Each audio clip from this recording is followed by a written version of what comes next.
যা পারে করো, হিসাব না দিয়া সামনে আগাইবার কোনো সিস্টেম নাই। হাসরের মাঠে আল্লাহ হিসাব নিব পাই পাই কইরা, সাইরা দিবনি। রব্বে কারীম বলেন প্রথম নাম্বার কথা হলো আফাহাসিবতুম আন্নামা খালাকনাকুম আবাসাও ওয়া আন্নাকুম ইলাইনা লা তুরজাউন। রব্বে কারীম বলেন এই অনর্থক বানাই নাই, অকারণে বানাই নাই। দ্বিতীয় নম্বরে আল্লাহ বলেন ওয়ামা খালাকাতুল জিন্না ওয়াল ইনসা ইল্লা লিয়াবুদুন। রব্বে কারীম বলেন দুই নাম্বার হলো তোরে বানাইছি ইবাদতের জন্য। তিন নাম্বার আল্লাহ বলেন বান্দা তোরে বানাইতে গিয়া ওয়ালাকাদ কাররামনা বানি আদম, সমগ্র সৃষ্টি জগতের মধ্যে শ্রেষ্ঠত্ব দিছি। চারটা কসম কেড়ে বলছি বাংলা তোর থেকে সুন্দর আমি আল্লাহ কাউরে বানাই নাই, তোর থেকে সম্মান আর মর্যাদা আমি কাউরে দেই নাই। এরপর আল্লাহ বলেন এত কিছু দেওয়ার পরেও যদি তুই আমি আল্লাহর গোলামি না করস, ওয়ালাকাদ জারানা লি জাহান্নামা কাসীরাম মিনাল জিন্নি ওয়াল ইনস, আমি আল্লাহ আগুন দিয়া তোরে জ্বালাবো আর পোড়াবো। এরপরে রব্বে কারীম বলেন বান্দা শুন, ভালো করে শুন, এত নিয়ামত দিয়া তোরে ছেড়ে দিব না। আমি আল্লাহ কিন্তু পাই পাই পাই করে হিসাব নিব। কুল্লু নাফসিন বিমা কাসাবাত রাহিনা, প্রত্যেকটা মানুষ তার কৃত কর্মের জন্য আল্লাহর সামনে জবাব দিতে হবে। হিসাব ছাড়া ছেড়ে দিব না। রব্বে কারীম বলে হিসাব নিব গো, হিসাব ছাড়া আমি আল্লাহ কাউকে ছেড়ে দিব না। এই যে দুনিয়াতে যা করি সব হিসাব হবে। আল্লাহ বলেন শুন বান্দা, যখন প্রত্যেকটা মানুষের হায়াত শেষ হয়ে যাবে, মালাকুল মউত আজরাইল সামনে হাজির হবে, তার একটা কিয়ামত হবে। কি হবে? কিয়ামত কিন্তু দুই প্রকার, একটা হলো যার যার কিয়ামত, আর একটা হলো সমষ্টিগত কিয়ামত। কথা বুঝতেছেন? সাউন্ড একটু উঠান, একটু উঠান। একটা হলো যার যার কিয়ামত, আর একটা হলো সমষ্টিগত কিয়ামত। আল্লাহ রাসূল বলেন যার যার কিয়ামত সম্পর্কে বলেন মাম্মাতা ফাকাত কামাত কিয়ামাতুহু, যে যখন মারা যায় তার কিয়ামত তখন শুরু হয়। আমি যদি স্টেজে এখন মারা যাই, আমার কিয়ামত এখান থেকে শুরু হবে।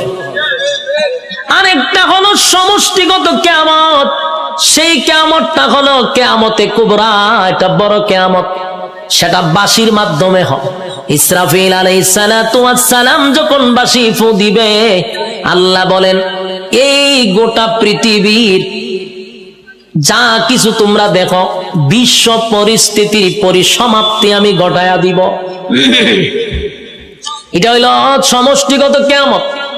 ইদা জুলজিলাতিল আরদু জিলজালাহা, জমিনের মধ্যে তখন জালজালা শুরু হবে, ভূমিকম্প শুরু হবে। যখন যে একটা ভূমিকম্প হইছে 13 সেকেন্ড, 13 সেকেন্ডের ভূমিকম্পে সব শেষ হয়ে গেল।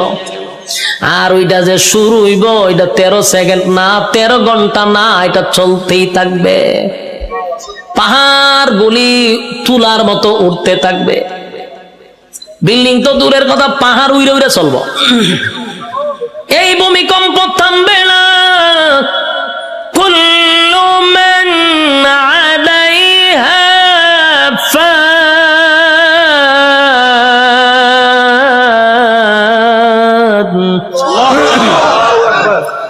ওয়া ইয়াবকা ওয়াজহু রাব্বিকা যুল জালালি ওয়াল ইকরাম।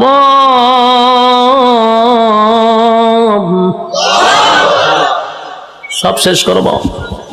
এই অপারেটর কইও সাউন্ড বাড়ানোর দরকার। আমি একটি রিবাব আর ইকুটা তুলে দেন না, আমি চিল্লাইলে তো ইকু রাখবো। হালকা রিবাবের ভিতরে ইকুটা দেন। অত্যন্ত কিয়ামত শুরু করছিলেন মাইক মাহফিল, এখন হালকা একটু রিবাবটা ধরায় দেন আমার, যাতে প্রেসারটা গলাত না পড়ে।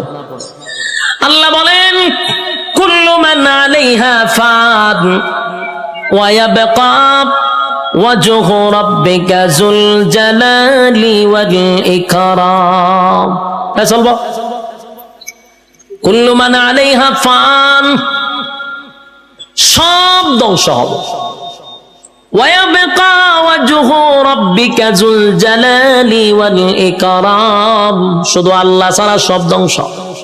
আজরাইলও ধ্বংস, যে সিংহায় ফুক দিব সেও ধ্বংস হবে। মোট কথা কেউ থাকবে না। এটা হলো সমষ্টিগত কিয়ামত।